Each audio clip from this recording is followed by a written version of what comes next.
السلام عليكم ورحمة الله وبركاته. إن الحمد لله نحمده ونستعينه ونستغفره ونعوذ بالله من شرور أنفسنا ومن سيئات أعمالنا. من يهده الله فلا مضل له ومن يضلله فلا هادي له. وأشهد أن لا إله إلا الله وأشهد أن محمد رسول الله. أما بعد. கணியத்துக்குரிய அல்லாஹ்வின் நல்லடியார்கள், இஸ்லாமிய உறவினர்கள், தொழுகையில் பேண வேண்டிய சுன்னாக்கள் சம்பந்தமாக தொடர்ச்சியாக பார்த்து கொண்டிருந்தோம். சில நாட்கள் நடுவிலே இடைவெளிகள் ஏற்பட்டதன் காரணத்தினால் அதை மீண்டும் ஒரு முறை எமக்கு நாம் நினைவுபடுத்திக் கொள்வோம். என்று சொன்னால், இன்றைய காலகட்டத்தில் 4 நாட்களுக்கு முன்னால் சொன்னது 4 வருடங்களுக்கு முன்னால் சொன்னதை போன்று மறக்கடிக்கப்படக்கூடிய அளவிற்கு ஃபித்னாக்கள் எம்மை சூழ்ந்துள்ளது. அந்த அளவிற்கு ஷைத்தான் எம்முடைய உள்ளத்தில் அதை எம்மை விட்டு மறக்கடிக்க செய்து விடுகின்றார்.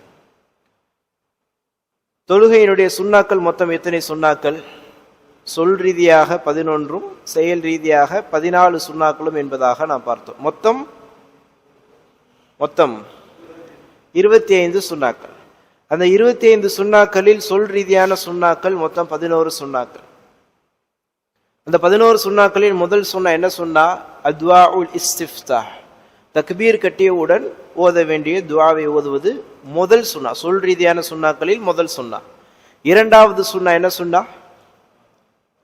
அஊது பில்லாஹி மினஷ் ஷைத்தானிர் ரஜீம் சொல்வது. மூன்றாவது சுன்னா பஸ்மலா, பிஸ்மில்லாஹிர் ரஹ்மானிர் ரஹீம் சொல்வது. நான்காவது சுன்னா என்ன சொன்னா? சூரத்துல் ஃபாத்திஹாவிற்கு பின்னால் ஆமீன் சொல்வது. ஐந்தாவது சுன்னா துணை சூரா, அந்த ஆமீனிற்கு பின்னால் தொடர்ச்சியாக துணை சூறாவை ஓதுவது. எத்தனாவது சுன்னா அந்த சுன்னா? 5வது சுன்னா. 6வது சுன்னா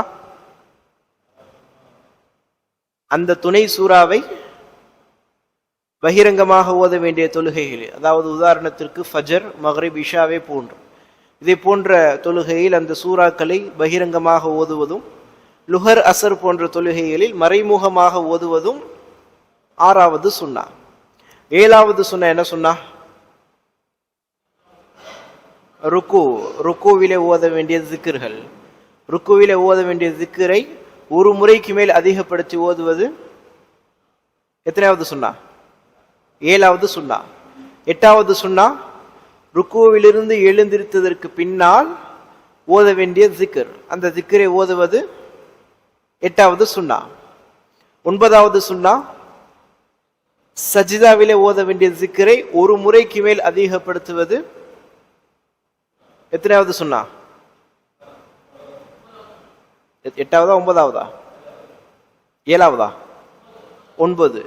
10வது சுன்னா 2 சஜிதாக்களுக்கு மத்தியிலே ஓத வேண்டிய திக்ர், ரப்பி குஃபிர்லி என்பதாக நாம் சொல்லி இருந்தோம். 2 சஜிதாக்களுக்கு மத்தியிலே ஓத வேண்டிய திக்ரை ஓதுவது 10வது சுன்னா. 11வது சுன்னா அத்தஹியாத் இருப்பிலே, கடைசி அத்தஹியாத் இருப்பிலே அத்தஹியாத்திற்கு பின்னால் ஸலவாத் ஓதுவதும் அதற்கு பின்னால் வரக்கூடிய துஆக்களை ஓதுவதும் எத்தனாவது சுன்னா? 11வது சுன்னா. இது அனைத்தும் சொல் ரீதியான சுன்னாக்கள். இதற்கு அடுத்தபடியாக நாம் தொடர்ச்சியாக பார்த்தது செயல் ரீதியான சுன்னாக்கள். செயல் ரீதியான சுன்னாக்களில் நாம் மொத்தம் எத்தனை சுன்னாக்களை பார்த்தோம்? 14 சுன்னா. மொத்தம் நாம் பார்த்தது மொத்தம் எத்தனை சுன்னாக்கள்? நாம் பார்த்தது செயல் ரீதியான சுன்னாக்களில் நாம் மொத்தம் 6 சுன்னாக்களை நாம் பார்த்தோம். மொத்தம் 14 சுன்னாக்கள் செயல் ரீதியான சுன்னாக்கள். அதில் மொத்தம் 6 சுன்னாக்களை நாம் பார்த்திருந்தோம். அந்த 6 சுன்னாக்களில் முதல் 3 சுன்னாக்கள் என்ன சுன்னாக்கள்? ரஃபஉல் யதைன், கையை உயர்த்துவது. அந்த முதல் 3 இடங்களும் கையை உயர்த்துவது தான். அந்த 3 சுன்னாக்களையும் கையை உயர்த்துவது என்ற அந்த சுன்னா தான் முதல் 3 இடத்தில் இருக்கக்கூடிய சுன்னாக்கள். 4வது சுன்னா வலஉல் யதைன், கையை உயர்த்தியதற்கு பின்னால் எங்கே வைக்க வேண்டும், எங்கே வைப்பது என்பது 4வது சுன்னா. 5வது சுன்னா என்ன சுன்னா? கையை உயர்த்துவது முதல் 3 சுன்னா. கையை தொங்க விடுவது. கையை உயர்த்துவது முதல் 3 சுன்னாக்கள். கையை கட்டுவது 4வது சுன்னா. ருக்குவிற்கு பின்னால், ருக்குவிலிருந்து எழுந்திருத்ததற்கு பின்னால் கையை தொங்க விடுவது 5வது சுன்னா. 6வது சுன்னா என்ன சுன்னா? நظரு மௌலிஇ சுஜூதிஹி, எங்கே பார்க்க வேண்டும்? சுஜூது செய்ய வேண்டிய இடத்தை பார்ப்பது செயல் ரீதியான சுன்னாக்களில் 6வது சுன்னா. இந்த சுன்னாக்களை அனைத்தையும் நாம் என்ன செய்திருந்தோம்? கடந்த நாட்களில் பார்த்திருந்தோம். செயல் ரீதியான சொல் ரீதியான சுன்னாக்கள் மொத்தமாக சேர்த்து எத்தனை சுன்னாக்கள் பார்த்திருக்கின்றோம்? 17 சுன்னாக்களை நாம் பார்த்திருக்கின்றோம். எத்தனை சுன்னாக்களை கடைபிடித்துக் கொண்டிருக்கின்றோம்? எல்லாத்தையும் கடைபிடிக்கிறீங்களா? அல்ஹம்துலில்லாஹ். இன்ஷா அல்லாஹ் தொடர்ச்சியாக நாளைய தினம் 7வது சுன்னாவாக, செயல் ரீதியான சுன்னாக்களில் 7வது சுன்னாவாக சஃப்பு சம்பந்தமாக சொல்வார்கள். காலை எப்படி வைக்க வேண்டும் என்பதாக. அது என்ன என்பதை இன்ஷா அல்லாஹ் நாளைய தினம் தொடர்ச்சியாக தெளிவாக தெரிந்து கொள்வோம். அல்லாஹ் ரஹ்மான் அல்லாஹுடைய தூதர் ஸல்லல்லாஹு அலைஹி வஸல்லம் அவர்கள் எப்படி தொழுது காண்பித்தார்களோ அந்த முறைப்படி தொழுகக்கூடிய பாக்கியத்தை உங்களுக்கும் எமக்கும் தந்தரட்டும் இன்ஷா அல்லாஹ். ஹதா மின் இன்தி வலில் முஃமின் இன்தில்லா குலி கௌலி ஹதா அஸ்தக்ஃபிருல்லாஹ லி வலக்கும் வலி ஜமீஇல் முஸ்லிமீன முஃமினீன அஜ்மஈன். சுப்ஹானக்கல்லாஹும்ம பிஹம்திக் அஷ்ஹது அல்லா இலாஹ இல்லா அன்த அஸ்தக்ஃபிருக வ அத்தூபு இலைக். அஸ்ஸலாமு அலைக்கும் வ ரஹ்மத்துல்லாஹி வ பரகாத்துஹு.